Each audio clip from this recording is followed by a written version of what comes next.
Welcome to the UpLevel Men podcast, episode 4. And I'm here with two special guests and with someone that we've been here for frequently, practically an unofficial co-host now. Pretty That's much. right. Shani again. Again. I'm not going to introduce you again. Like co-founder of Conscious Co-Creators. And having a global network of facilitator all over around the world. I'm also here with a special guest, Veronika Cosmos. Veronika helps women tap into their feminine energy with movement and with creative expression. She's also the founder of Ecstatic Pole Dancing Studio and also a yoga practitioner, helping women tap into their body and energy. And I'm also here with another special guest, Katia Buben, which is an ecstatic dance facilitator and a connector between male and female dynamics, especially when it comes to events, when it comes to having those deep experiences that comes through. And we're here going to be talking on another episode on masculine and feminine dynamics in relationships. And we do have a very, very key thing here that is going to come in, that all of us here come from an Eastern background.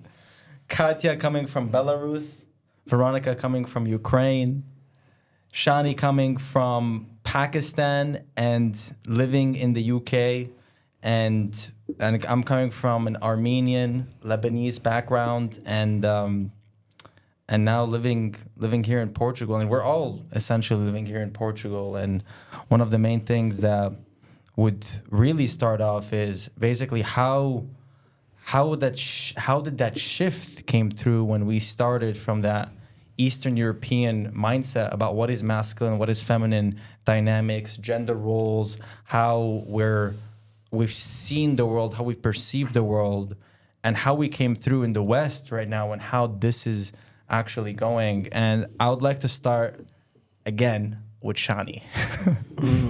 Yeah, well, thanks. I'd say firstly, for my background, it's not Eastern European, it's more further east. Yeah. But the key thing was that for me, I felt a big difference between cultures, and there's like expectations that I see from my family's background further east compared to what I'm seeing growing up in the UK and Western culture, and even what it is to be masculine and feminine in certain cultures. Yeah. So within our culture, there's a very strong like divide between the roles. It's very like clear of the men's role and the woman's role in families, in society. It's just like, it's very like structured and clear. Yeah. And however, when it comes to dating, it's actually not that clear, because it's almost like dating in our culture isn't really a thing. It's like people sort of just go from being single, living their life, to, okay, now I'm married and this is my family that I'm with forever. So there's almost a skip of the dating process. And for people who grow up in the Western culture without that, like, they grow up maybe with these kind of backgrounds from Asia or wherever with family influences, they're kind of not sure how to navigate the dating field and the dating market, because it's not even normal for their like something culture. That exists. Right. So it's like for them, they grow up kind of lost and not sure without any like role models of how to do it. So I think that was kind of my journey as well, because I wasn't sure how to navigate that field. So I went online to kind of figure it out and go and practice in real life in wherever. So that was kind of, for me, it was the culture shifts between East and West, getting to experience that myself. Wow, that's interesting to look at, when like in these cultures that comes in, that it's more like maybe the son comes to the father and eventually asks his daughter to like ask to be married to his daughter, and it's not really maybe about a dating life, but it's more like family arrangement, or even not even like the son, maybe like the parents are like agreeing between each other, and that's how life is. And people literally don't even like understand like what is dating, right? Like, is there like something you're gonna go on a date and actually you're gonna go and talk to each other and see if you connect and if you like each other before like committing to a relationship and eventually like committing even more to a marriage and a family. But wow, yeah, that's such an interesting perspective. I'm curious to hear more about you, Veronika. What's your perspective coming from Ukraine and seeing that shift in for me, I think the biggest shift here, what I noticed in Europe, is that women here are much more emancipated than in Ukraine, and they rely much more on themselves, and they also can be quite angry when a man tries to step up to her as a gentleman, and there are a lot of women who are, no, please don't do that, I'm independent, and there is always this like kind of proving everything to the outer world. So yeah, they're quite emancipated, which is not a bad thing, but it also comes a lot from the masculine energy as well. And in Ukraine, for example, women are also emancipated a lot, but not that much, and they rely more on men. And I think we still there are living in a quite patriarchal mindset. And there is still the vision that the only goal for women is actually to get married. So there are both sides, positive and negative here and there. So I think it's good to combine the European emancipation, I would say, and also Ukrainian respect to patriarchy, like a good non-toxic patriarchy, I would say, when the man takes a lead. So yeah, as I said, both sides can have like negative and positive, but it's what I noticed here. And like since I'm in Europe, I also became more emancipated due to the environment, and that was the shift which I had to make here. Wow, that's the biggest thing that can come through, especially in a place where there was no space for women to really speak up, and maybe like in a space in Eastern from an Eastern background. I wouldn't say it's about speaking up something, speaking up your truth. It's more about these stereotypes that you can only be considered as a successful woman as you are if you are successful in your personal life. If you got married, get kids, then everyone in society respects you. If you can have brilliant career, but if you are not successful in your personal life, nobody would also consider you serious. So these are these old stereotypes which are still there. Which can influence badly, and at the same time there is a positive thing because the family institution is still there. So and women are raised to be good women and good mothers. That's such a big point, like I feel like the family structure and what tends to happen in the West here, it's kind of like becoming more unstable in terms of like the family being together, and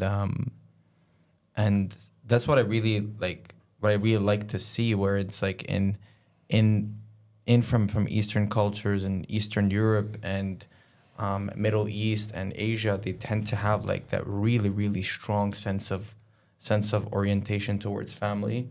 Now maybe even take it too far, but that's like the biggest like quality that I've really seen that the West have been like. I mean, it's still there, but it's more drifting away than having that grounded in stability. What's your perspective, Katia, on this? So Belarus is very similar to Ukraine, and I believe that in this moment you still pay a lot of attention to family. Like the way how I see it is like both men and women, they create like a union together. So you're more perceived as something like, as let's say an entity. And you do everything to like literally create the best entity that you can create. So in a way, there is not so much like information between what if you're not going to get married. So it's more about, okay, like I want to be there and I want to create a union. When I arrived here to Europe, I was faced with something completely different because actually you can have a choice. And I think the beauty of it is like you know exactly how it can work as a family, but you also know how it can also work when you don't want to have a family, for example. And bring in the values that I would say like Eastern Europe has, I feel it's very beneficial because you know also what you want. And when there are so many things and there are so many options that are available right now, you know what you want and you go towards it. So in this case, you would feel that actually, like, I know where is my path. And whatever is happening around, like, I'm going to follow my path. Yeah, and that's one thing that you've mentioned, which is about choice, right? And I do feel from my personal experience and from what I've seen is that, like, when in the way that family structure has been built, like looking from Armenia and there's Lebanon, and like the structure, the way things are going is, well, we don't really have a choice. We just got to build a family because that's what we've been told to do, as that we're supposed to do. So we're sticking together to making it work, to do what our parents and grandparents has been telling us to do, and even if we don't fully love each other, we just kind of like work it out, and because we got to make it work, we got to find a way to make it happen and be like building a family and having the kids not feel anything, to make sure that they're growing up. And when that choice is gone, it's like now it's like we're going into more of a thriving economy where survival needs are met. Now it's different. Now it's like there's this choice now. And what I've seen is that a lot of like now divorce rates are going like crazy, right? Right. And most of the time, it tends to be initiated by women more than men. And the thing that happens is that and it's not saying that the women are like doing anything like bad with that, or the men are doing anything bad with that, but this is like these are like facts that I've seen. I don't have the numbers right now. Next time I should prepare with the numbers. I've seen the same facts, but it's true. So, and it happens because now it's like, okay, well, when the girl's coming in before in the structure, she's coming in from the perspective, it's like, well, I'm relying on this man to provide for the family, to create this security and stability and feel that there's this rock. But now there's somewhat stability. It's not like we need to survive right now. We can still live. I'd rather like make less money, but I still feel like I'm good financially, and not be with him, and not be with the guy. Why? Because now it's not really about just survival and not having a choice. Now the choice is like, okay, well, why is this happening? Why is this creation of this choice, and why is this a lot of separation, and why is the structure in the family being separated in the West more? And I feel like you want to share something. I kind of have the opinion about choices also, like you were talking about choices. And I think it's a duality, right? So a good thing about this is that, yes, we don't have to stay with a obviously bad partner for us for the whole life because of the kids or because of the idea of the family. Yeah, so this is a good thing that we can actually make a choice and leave and find the love of our lives. Yeah, because sometimes the families are built on something different, not based on love, right? Yeah. So they are based on some social structures, stereotypes, whatever. So the good thing about choice that you can make a choice and you can leave and you can find a good partner for yourself, and also a good thing that women today, they can survive on their own, right? And the bad thing about choice is that we have too much choice. And I think both men and female are like, okay, you don't have this point, we're not compatible here, okay, next. It's like, like this Tinder mindset, like swipe left, swipe right, and that's what people are doing in their partnerships. So they're okay, we're not compatible here, we're not going to work it out, I'm just gonna change you and I'm gonna find a better person, a better partner. So but we should accept that people are different and that people can have everyone has their like negative sides, and we can find the ways how to cope with them. Of course, if we are not talking about some extremes where it's just like home violence or something where you just don't have to stay there. Right? So this selection of choice can give the illusion that you have multiple of choices of life, and it can end up badly for you because you're just changing it and not building actually a solid unit, social unit. And now the standards are too high, right? Now because when all the choices coming in, and now it's like, because there's these too much choices happening, now the woman is going to go, it's like, okay, I want this, because I don't want to experience this anymore. So I want to come with something that is perfect. And it's like all of that, like requirements come in, and then there's also a place where it's like, well, I can't find. Right. Same for men, no? I think men have the same. We'll talk about that for sure. 100%. I'm getting canceled right now. Go away. Sorry, everybody. Not only women have requirements, right? Men don't have requirements, guys. UpLevel Men canceled. So but it's true. When you say about the requirements, I can resonate with that because what you tend to find is that after a while you start comparing to like previous, and then by the time you meet somebody and they're not like, maybe there's certain things that are not perfect like you said, but then because you've already like had somebody in the past who's done this or like some other experience, then you're just like, oh, actually I'll wait for another one, and then you probably end up like either unhappy or alone or just kind of going from relationship to relationship throughout your whole life. And for some people, this is just like a pattern that they repeat over and over again, just looking for themselves to like kind of fill something that's empty, and then just searching for that outside of themselves in this relationship. And it's a negative loop that people find themselves in. And I feel like, I don't know if it was actually better the other way, when you just like pick one person and stick with it, because a lot of those people are just unhappy as well, and they're kind of lying to themselves just for like to keep that family unit together. I do believe one thing is that when it comes to like family structure and like building something like for a family, what tends to happen is that in that case they're doing it because they're supposed to be doing it, but even though the structure in of itself, it actually has a lot of value, but it depends on the place that it's coming from. If it's coming from the right place and the right reasons, then it's perfect. Then it's amazing.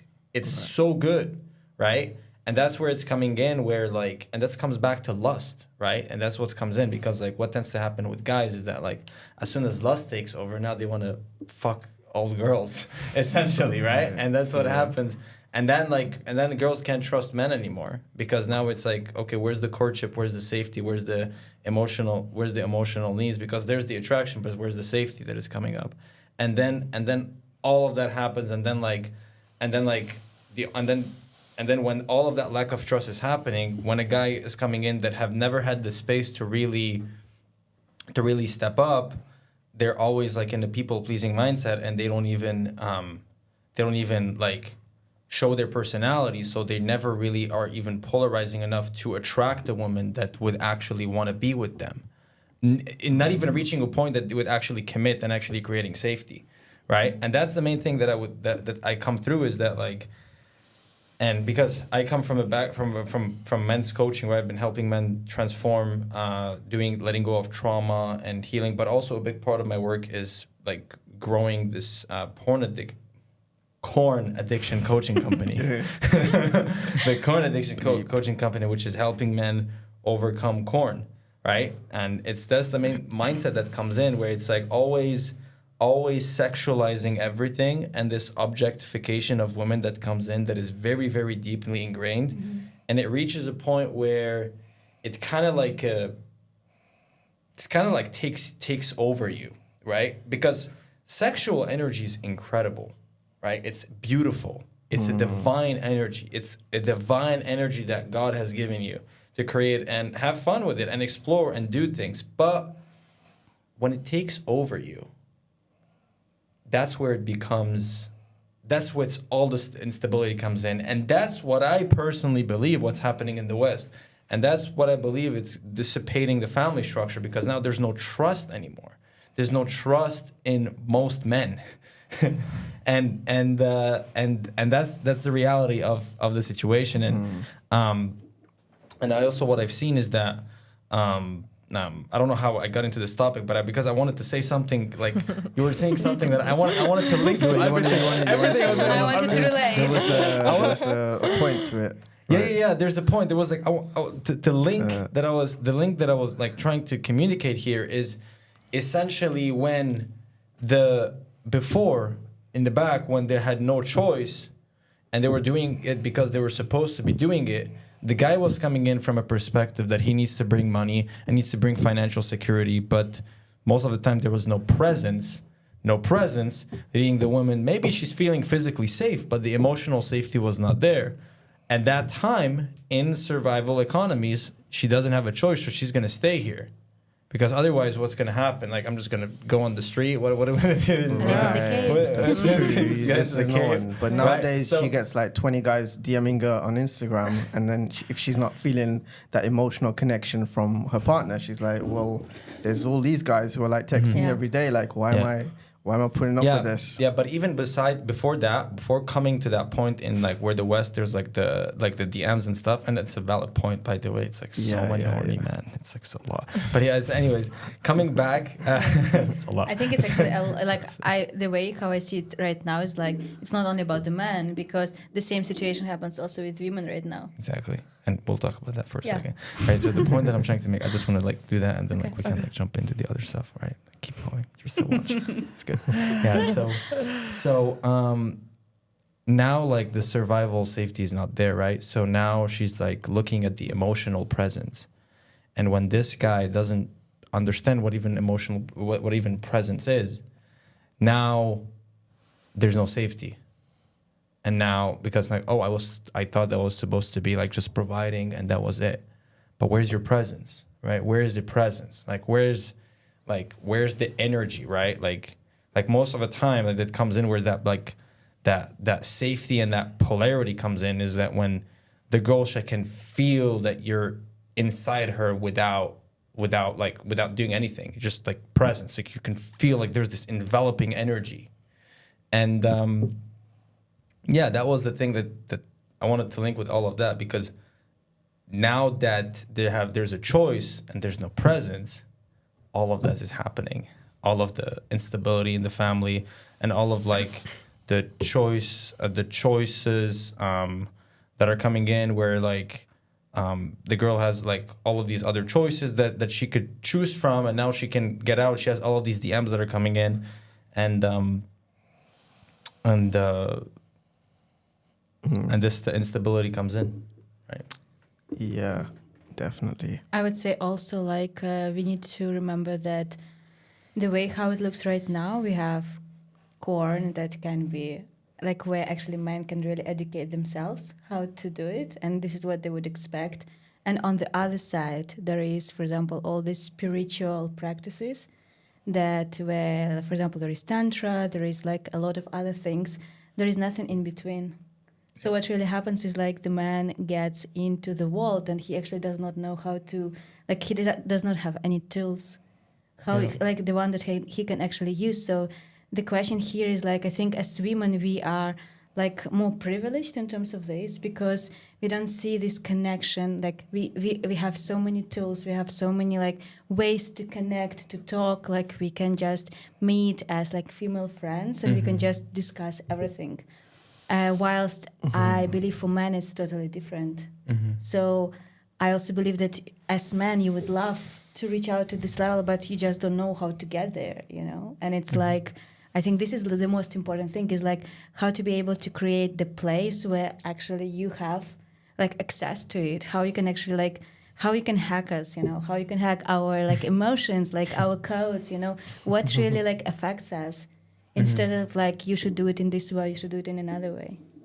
Yeah. Yeah. Yeah, I can definitely. Yeah, I feel like men approach it from a very logical space, and it's like, okay, how can I solve this equation? But I think for women, it's not the same. They're not going to be solved through like a simple, answer. And sometimes it is like the ocean, and it's like trying to put the ocean in the box is kind of the analogy. It's the way I see trying to solve this thing. And when it comes to the dynamics between the masculine and feminine, I feel like it was very interesting that you guys, both with like the background of Eastern Europe and kind of coming to the West. So I want to hear a little bit more about your perspectives on how you feel like it is here compared to there, what differences you've experienced in terms of the masculine and feminine dynamics. So I would say there is a big difference between love and relationship. And I think sometimes we really confuse these two things, because we believe that if there is love, it will definitely continue. And you should really, like, I'm talking here about both men and women, you should really want to be engaged in what you want to build. And here I'm talking about the relationship, because you can have love, but you don't necessarily need to have relationship. Or you can have love and relationship, or you can just have relationship. So, and I think sometimes we are very delusional in terms of like, if we love someone, we are like, okay, it's going to be beautiful. We're going to have like, a beautiful connection, and it's going to last forever. Yes, it lasts for several months until you need to start building something. And I think this is the moment when there is this connection of like so many, so strong sexual connection. Like I want her and he wants me, and everything is so beautiful, and like he is ideal and I'm also ideal, till the point when there is some kind of like discrepancies, and I don't like the way how he behaves, and he does not like the way how I behave or how I react. And I think this is a moment when a lot of couples, they say, no, this is not working for me. We are not meant to be for each other. Let's break up. Yeah. And in this case, I think what I really get and receive from like our Eastern European culture is like devotion and commitment. And this is something that I bring all the time. And with every year, it becomes more and more clear to me, because you understand that this is like a mutual work. Yeah. It's not like it's not going to just come up and like, everything's going to be beautiful. And I would say from my own perspective, like, the relationship gets better and better, like every day, if you really decide to be there fully, like two of the people fully there. Yeah, exactly. I totally agree with you. And like what I met also here is that men, like not all of them, but some men who approach to me, they just want to be on this level number one of sexual attraction. But when it comes to building, it's like, no, I'm good. I'm good on my own. Like I'm not. Yeah. I don't want to build. Okay. Or even you were talking about present. I can be emotionally present for you, but that's it. Providing, not really. Like you, So they are on the first level of sexual attraction, and also this dynamic is also undervalued, and it comes not only from men but also from me, a female, who also it's all about dopamine again, about corn. Yeah, why they're watching, because they want to get this fast dopamine. Yeah, and this what happens. So a lot of men can just come to you and like, hey, like I'm up for friends with benefits, and this is like a normal question to ask, and I'm like, but like this is so undervalued from what you can actually get from the interaction. These things for me, they kind of like make things cheaper, and like they kind of blocking themselves from what they can actually get from the interaction with a woman. By just having sex, sex. I can definitely see what you're talking about, because it's a big thing. So because the depthness of truly like connecting someone is scary for a lot of men. It's very scary. Yeah, definitely. Yeah. And but they don't even understand that. Like they don't even understand that they're scared about that. And the only thing they want to have the dopamine and the pleasure, because that's the easiest path. And what tends to happen, it would leak their energy and they would just feel lost and confused about even their purpose, about what they want to do. Like all of that creative energy, all of that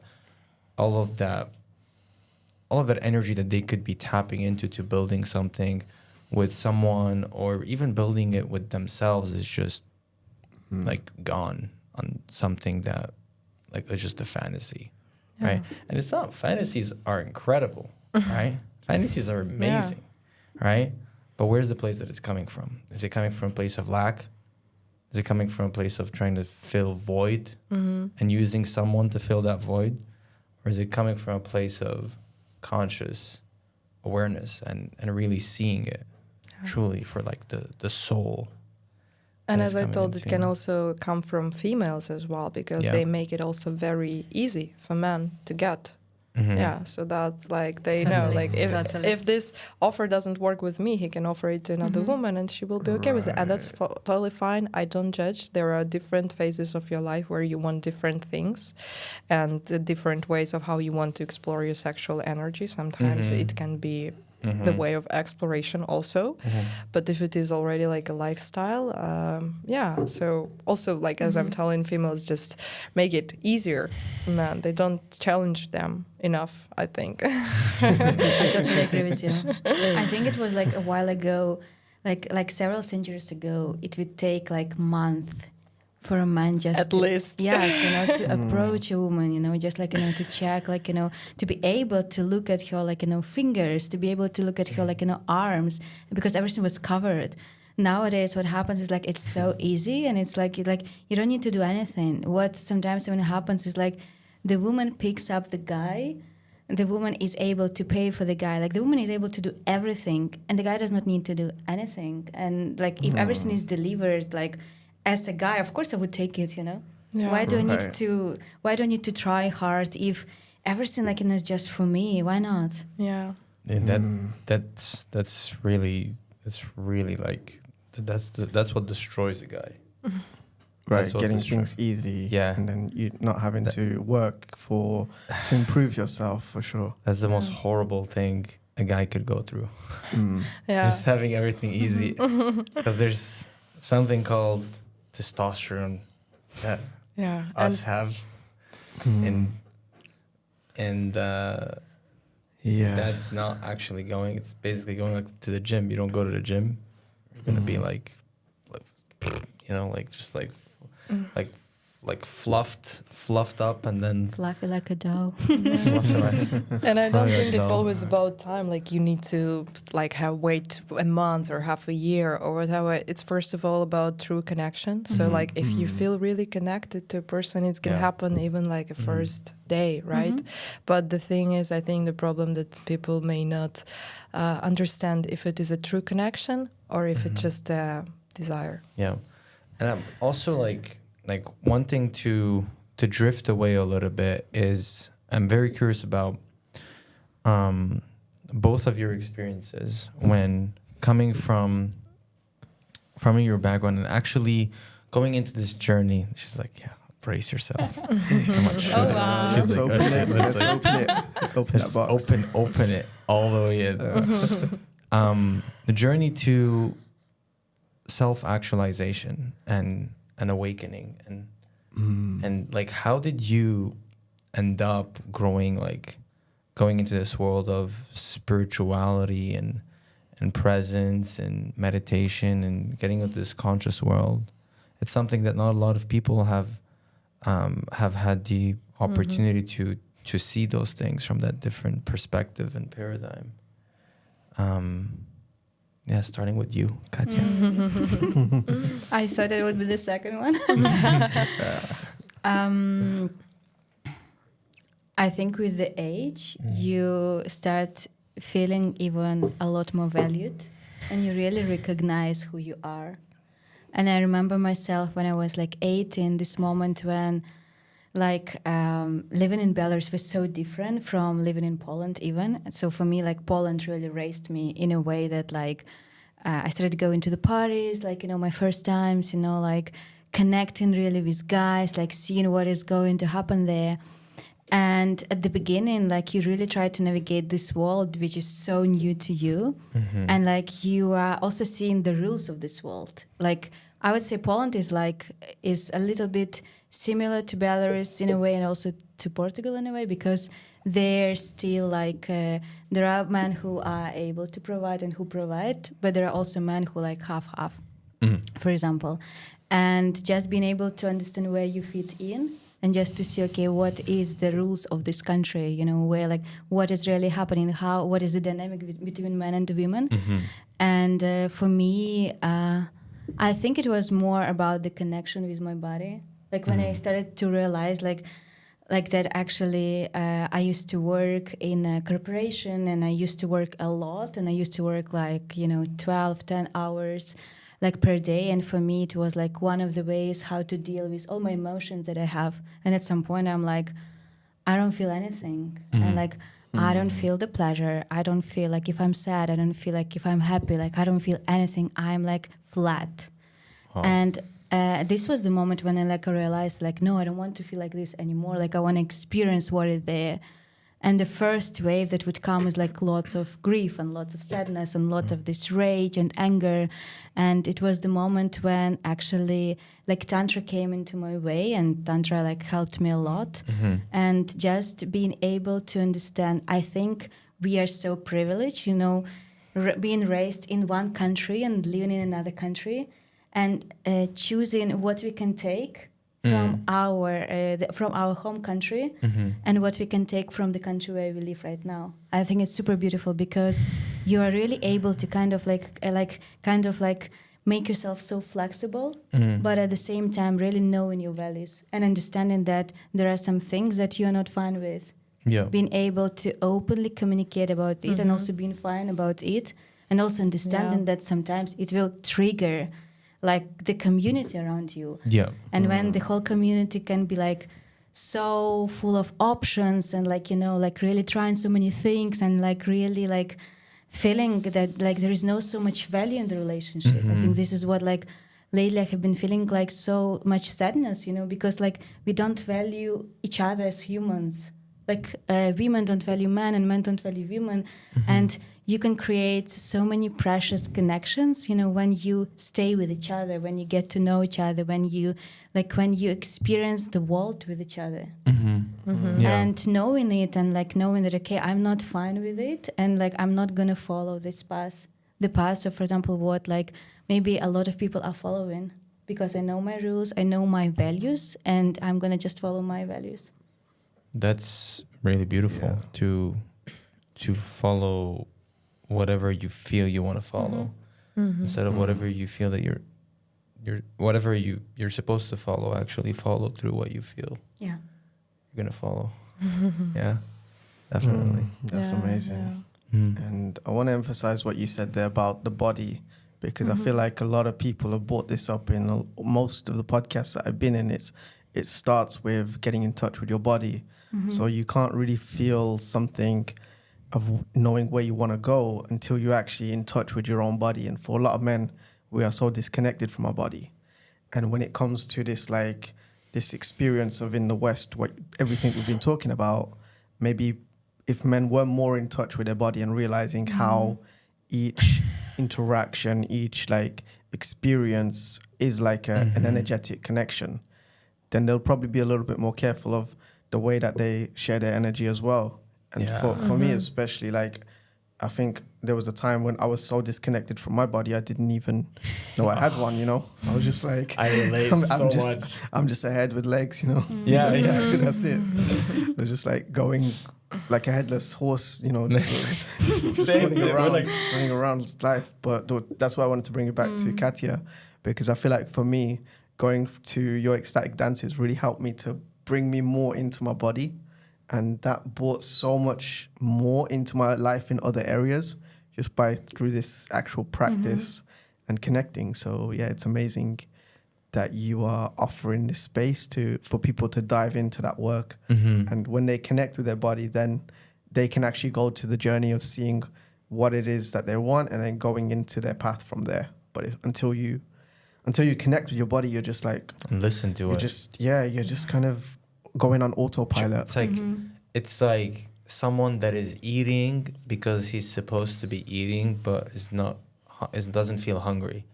Right. So it's like I'm just eating because if I don't eat, I feel that I'm not gonna live, and I gotta eat because I'm supposed to eat, and it's like wow, it's like that's literally what I also felt for a long time, and being able to truly tap into your emotions and feelings. And the awakening actually allowed me to tap into my emotions and feeling. But I'm curious about you, Veronika. Let's hear about your awakening. About my awakening. Yeah, I actually agree also about the phrase like self-exploration. So the more you explore yourself, the more you understand what kind of things you are okay with and what kind of things you are not okay with. But for me, the moment of awakening of, I would say, my feminine energy inside me came through meditation. I started to meditate, and that was the specific, like, just meditation, just the concentration, but also I was tuning into, like, with my womb in the meditation, and that's where I felt the power. And that's where it started to grow and flourish. And that was a very turning point for me. So that's, again, about connection to your body. And I also believe our intuition lives in our body. Our body always tells us yes or no, if you can listen to it. Yeah, so meditation really changed a lot for me. Yeah. And it made my mind calmer, perspective about myself better and just healthier. And just like this specific practice of connecting to your female nature and building it up, or just spreading it around your body and even a little further. So yeah. When did you start meditating? And you I started meditating, I think I was around 19 or 20, and that was also the time when I was quite depressed. So I had a very difficult moment emotionally, and I really was unfocused and couldn't really understand who I am about, where I'm going, why I have such a negative self-talk, and it was quite intense. And then somehow, I think it came through some female circle. They were like, try out this kind of meditations, just to bring some peace into your mind.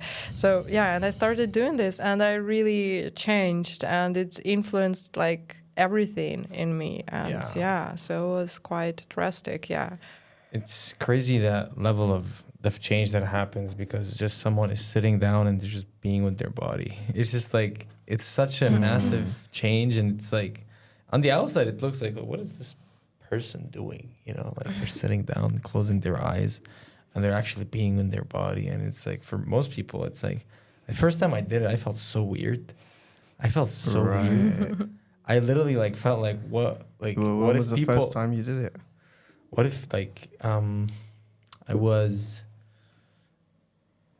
18 when I did it, and I would do it in my car, and I was always being self-conscious that what if people are looking at me, and it's I'm closing my eyes like that, and people are looking what is this guy doing? It's just closing like that. He's talking to wizards and demons, and and what is this about?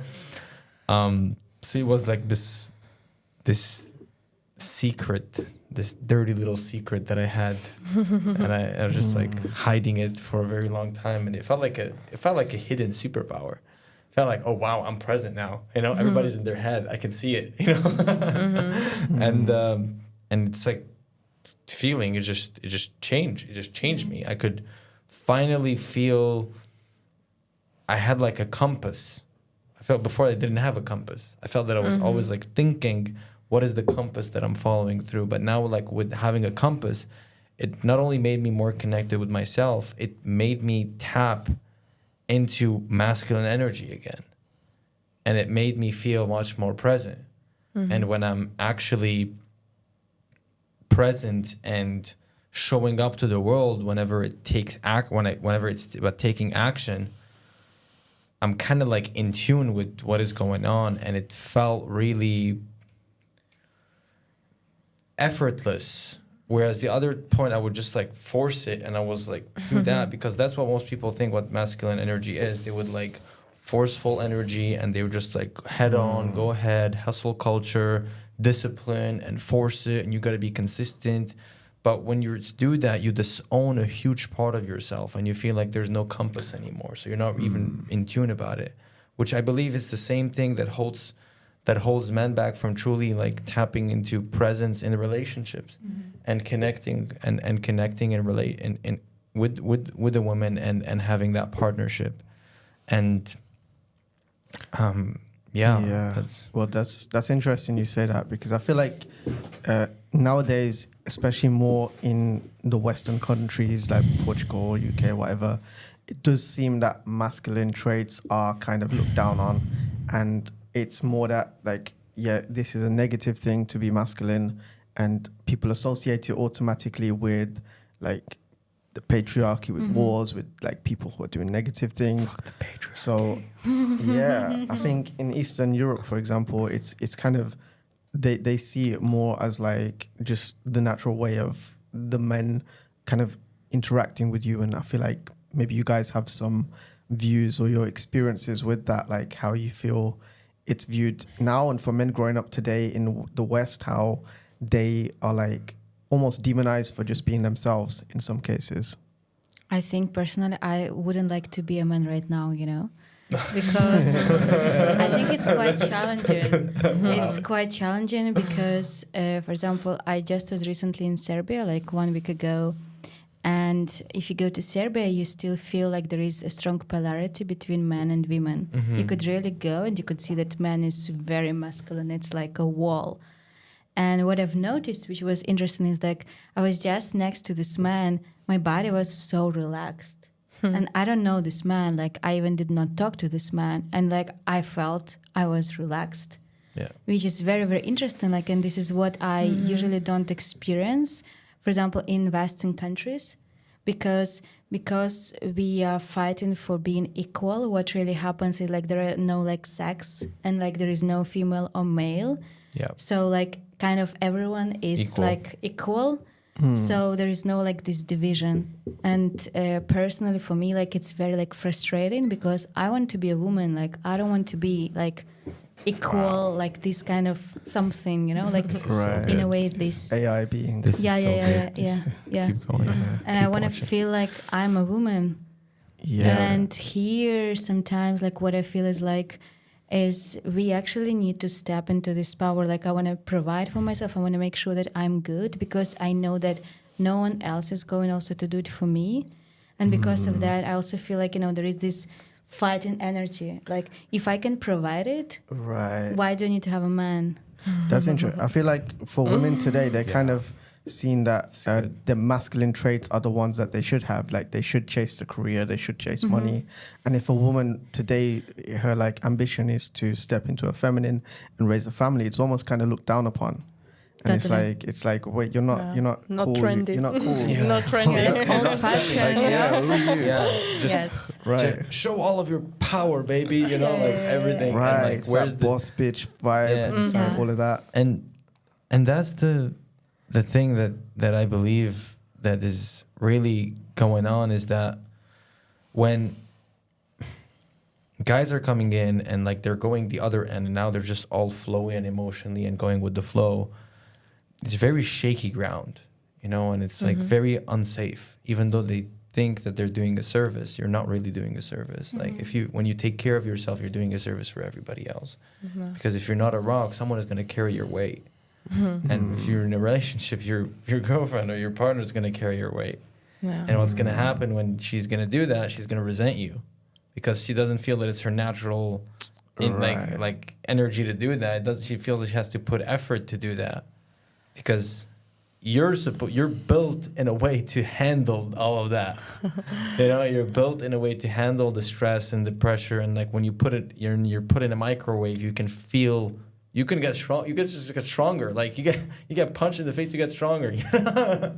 You know, whereas and that's the thing that comes in where, that rock solid groundedness comes in. I don't believe it also comes because in the West now it's like this whole marketing for men that comes in like, yeah, you gotta be making the money, right? Like stepping it up in every, like the fitness, like the girls, and about masculinity, right? But I believe all of that is just like, this is just all fluff. Like it doesn't even matter. You can have like a guy that is like super wealthy, but he's like he energetically don't have balls, and he basically like he doesn't have a spine, essentially.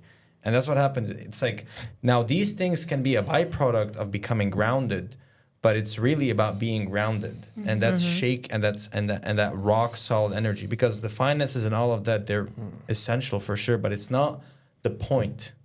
The point is not that. Those comes in as a byproduct, because when you're grounded, you can step up, you can do sales, you can make money easily, you can go get clients, your fitness, you're naturally going to be someone that is taking care of his body, that is actually going into fitness and getting stronger. In a relationship, you're easy to like network and connect, set up boundaries. Who are the people you want in your life, the friendships and the partner that you want in your life, and the people that you don't want in your life. You're very easy to communicate with these things. And a lot of people I've seen, like they have the money, they have the physique, and they have on the outside, they have the relationship, but most of the time they find themselves in short-term relationship, never really being seen and in depth. They never really in a ground. They always move around all the time, never in one place. And what tends to happen with all of that is that, okay, and that's the thing, that's the biggest threat, because they feel now that everything is okay and everything is good and they don't need any help. And that's the biggest trap that comes in with all of that. Because when that happens, it's not until like something happens that punches you in the face that you're going to realize that no, maybe it's not actually okay. Maybe there's something in me that I need to dive deep to, which is going in the depth of my emotions and feeling safe in my own emotions, and being and transmuting that energy into rock solid grounded energy. Yeah. Where I would personally also distinguish it like on inside energy and outside energy. And I think the outside energy is more about masculine energy. Yeah. And that's where we also step outside and we step into our masculine energy, and we build our career, we build our projects, and we also have a lot of ambitions, and women also want to grow like that. And there is also this inside space, which is the space for female energy, and that's where a man can come to a soft female space, and he knows that he will be held in his emotions. And that's where he can open up, and he can be super solid, like having all these masculine traits outside. And when he's coming inside, he also should have it, because he generally have them, right? Yeah. But he also knows that he's safe with this woman, and he can just open up. He can be vulnerable with her. And the same from the woman. Like when I'm without a man, I step into my masculine energy. I do my project, I do my work, I earn my money, I earn my living. But when I'm with the man, I don't want to step into this. I want to step into my feminine, where I just naturally flow, and where I don't have to take care about structure and all of these things, where I can be hectic and he will hold space for my chaotic expression. Yeah. And when I'm outside, when I'm without him, yes, I have my, 20-30% of masculine energy, and I do my thing, right? Yeah. But when I'm with him, please let my energy flow. That must feel more natural for you. And I feel like for some women in the West, maybe they get to a stage where they want to compete with men with the masculine. So they kind of stepping into the masculine in the relationship, because maybe he's not bringing that in the relationship. He's not giving the directions, he's not stepping into his masculine power. So she feels that she needs to step into hers, and then that creates imbalance and resentments as well. And I believe that it comes down to this one thing, that when men don't feel safe emotionally to really open up, they're going to project everything on the woman, and they're going to expect that the woman is going to do all of that. Like that their mother is going to feel like that is going to like care for all of their emotions, so that translates into the relationship. And if they don't feel safe emotionally to really tap into that grounded energy, what's going to happen is that, they're going to disown completely that part of themselves. And you know how hard it is for them to trust someone to like actually like have a masculine figure where they can feel safe enough to open up to, because that's what's necessary. That's what they need. And I could share like from the calls that I do, right? I literally like take like 7-8 calls a day, and every single time it's all about corn, essentially. Really? It's all about corn. And people and men that want to stop corn addiction. It's a big thing. And I've seen it all. I've spoken to thousands of men.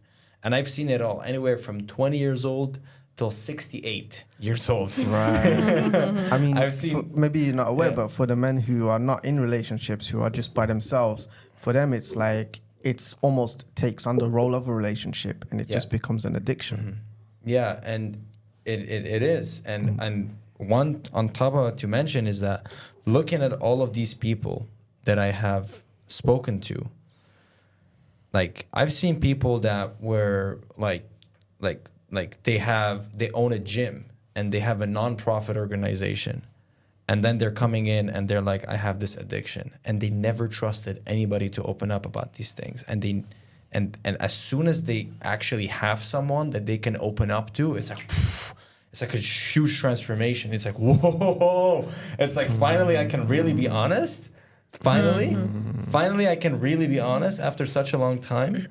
Like yesterday, I had a call with a pastor, and he's 45 years old, and he's been doing this for over 30 years, preaching about faith and Christianity.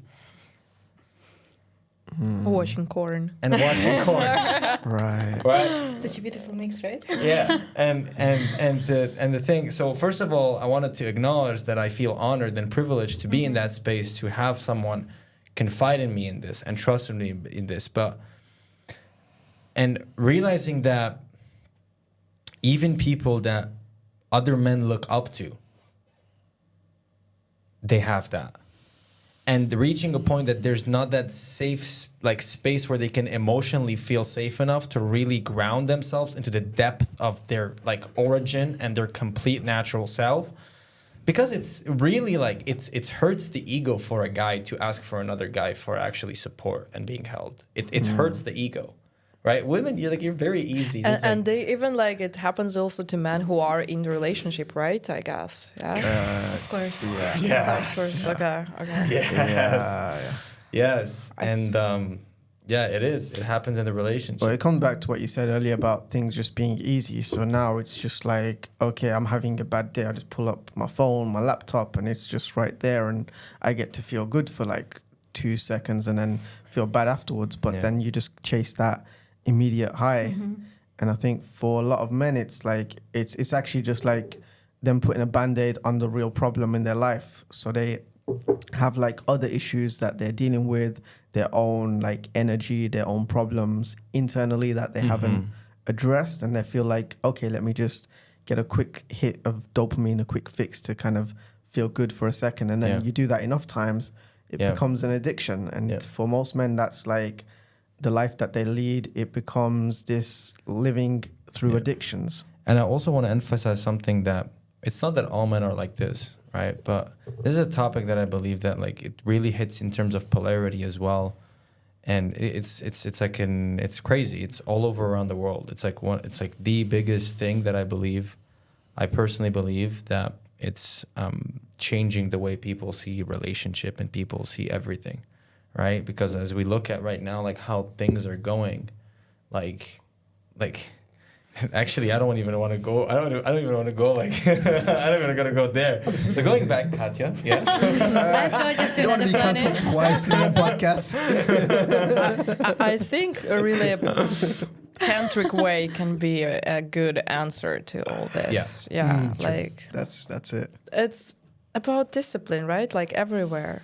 Want something fast, and sometimes, but like there is a measure, when it becomes an addiction, right, as you said.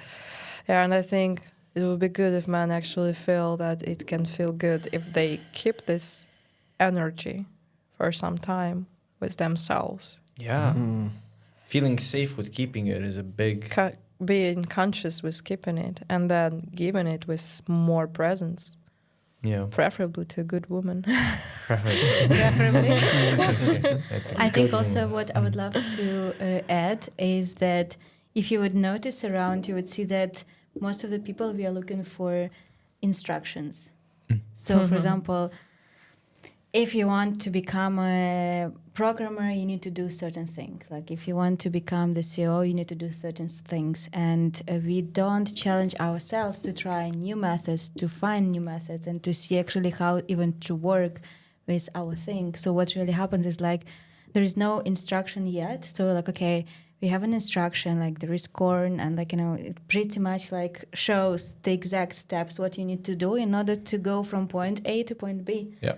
And you don't need to think, you know, you don't need to challenge yourself. So you go there and you're like, it's easy. Yeah. So you know that you're gonna go to point B all the time without like really asking yourself, okay, like what if point B that I know, what if it can be different, for example?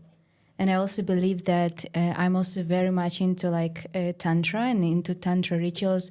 What I feel is, I think for men, sometimes it can be scary because it's something completely new, and it means that you need to fully face yourself. So for women, I think what we can add is like how to be able to put these tantric rituals in the relationship without even calling them tantric rituals. So the man is slowly like, Right. oh, I feel something. Like, something is there, you know. I feel like happier, or like I feel like Right. I'm more present with you. What was it? Yeah, I Big think one. for me, speaking about that, it's one thing that comes up for men is, for me especially, was probably being afraid of our power. So when we step into that power that we're not used to experiencing in that dynamic, in that moment, we're almost afraid to feel this good. And we're like, okay, let's just quickly get to the finish line and end things so we can bring it back to the baseline. But it's like when you actually learn to step into your power and you learn to hold more space for your power and be in your masculine presence, and then holding that polarity as well, I feel like it becomes a really powerful practice. Yeah. And yeah, that was something that I learned from my own. And yeah, I believe that when it comes to stepping into your own power, it's also something that men like struggle a lot because they don't know how to step into their own power, and they try, or are they afraid? They're afraid of being shamed for being stepped into their power, like everybody pointing at them, because now they're taking more space, so now they're like more present. So now it's like, okay, maybe other people are not liking the fact that this person has space right now and is like taking it. It's like suffocating other people's spaces with the process, so they become afraid of that. And maybe they're not consciously aware that this is going on, but this is basically what's going on. And I know because I've felt that before, so I know how that feeling. Speaking from experience, basically.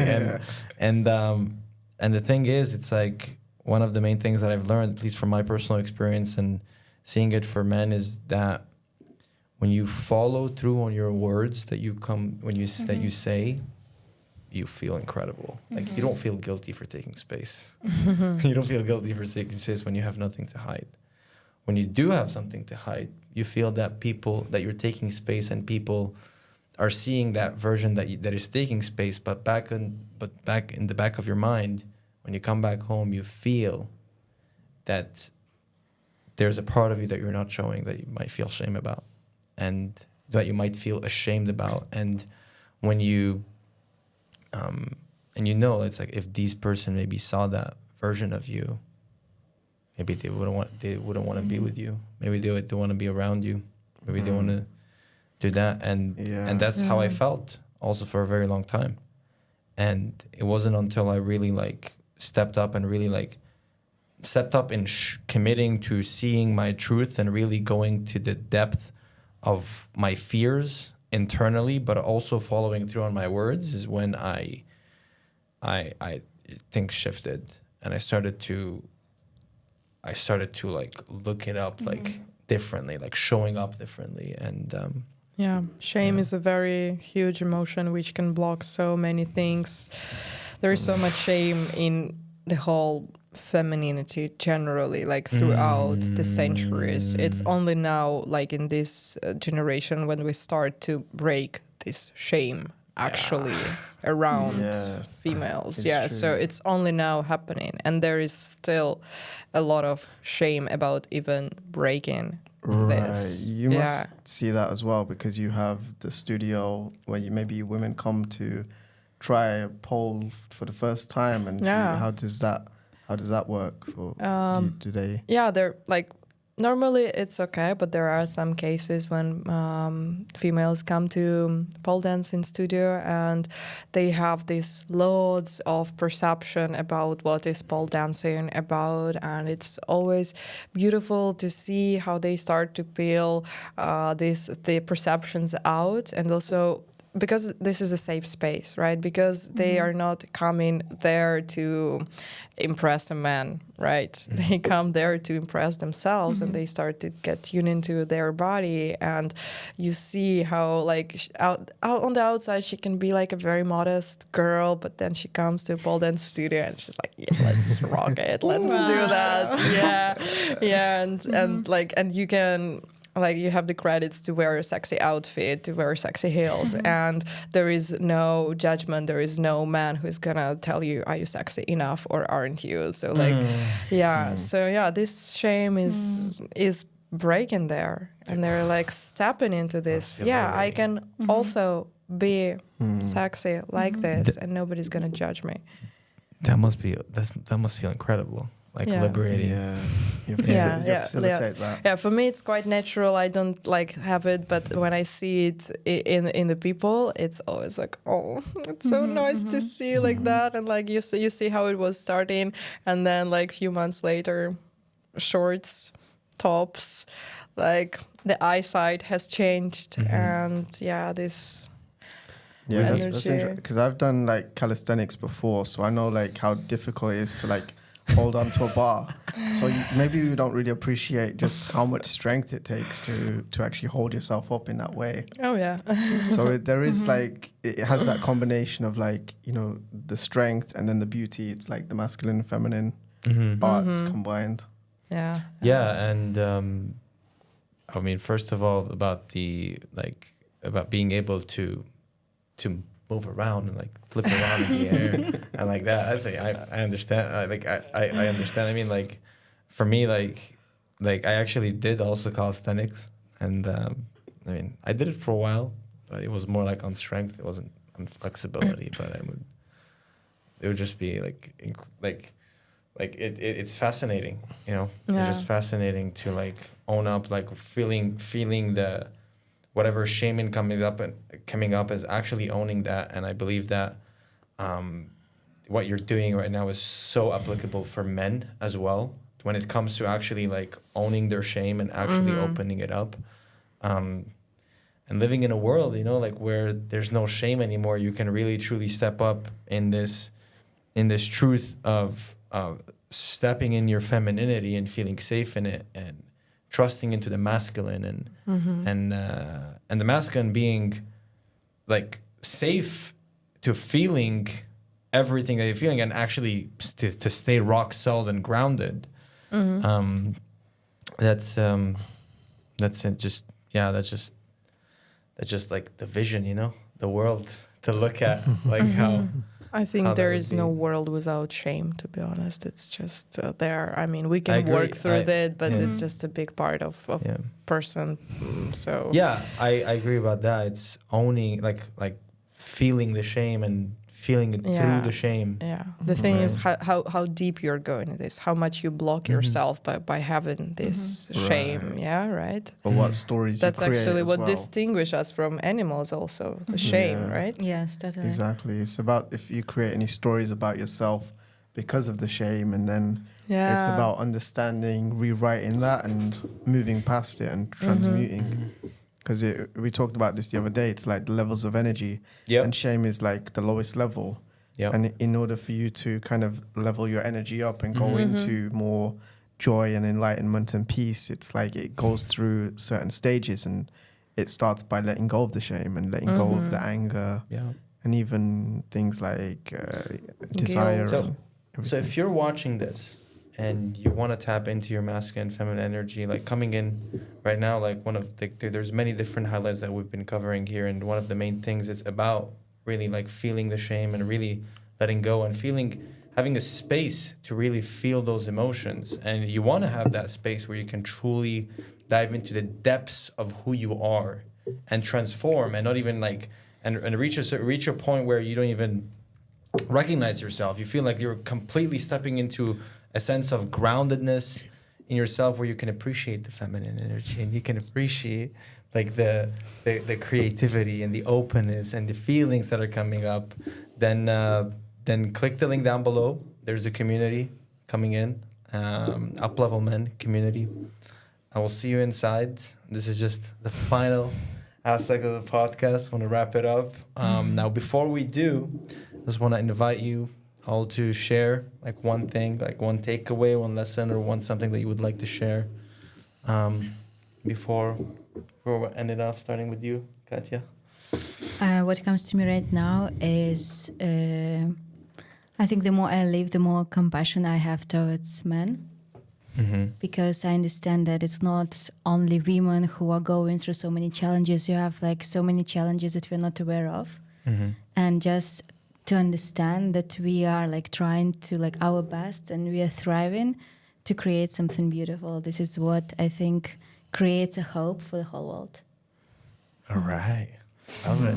That is so interesting. I kind of have the similar thoughts in my head. Like I was thinking that I just want to express the respect I have for men in generally, for their desire to be better and for their ability to hold us so that we feel that safety and so that we can actually flourish, because without you it wouldn't be possible. So it's just beautiful that there are men in this world who can give this to us. And beautiful. Love that. Love it. It's amazing. Shani, shoot. Thank you. Again. Wow. I feel so honored being honored in this way, so I can only return the compliments.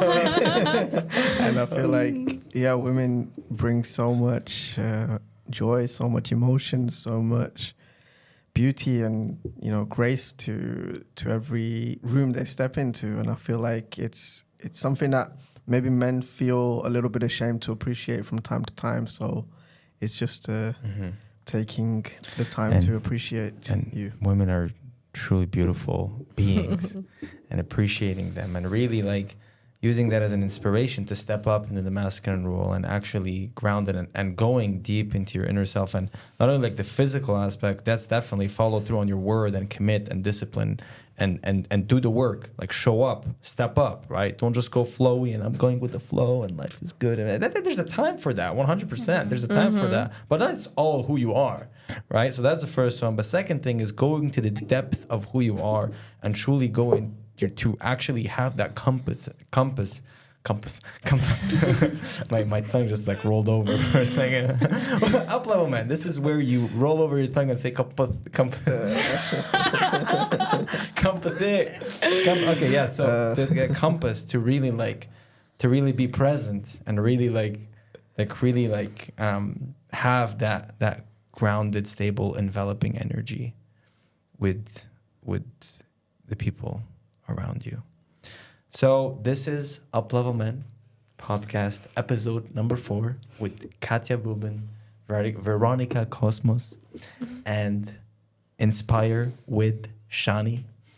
And yeah, I'll see you on the next episode. Make sure to click the notification down below, subscribe, and comment your takeaways on this podcast. We want to see them. We're going to be looking at those comments right there. And we're going to see, what are your takeaways? Like, comment and be passionate. Just don't be passive about it and just write a bunch of like typing in the words. Actually be passionate and open up. Like, open up, share. Like, what is your perspective about masculine, feminine dynamics? And what did you learn, or what is it that you want to share about it?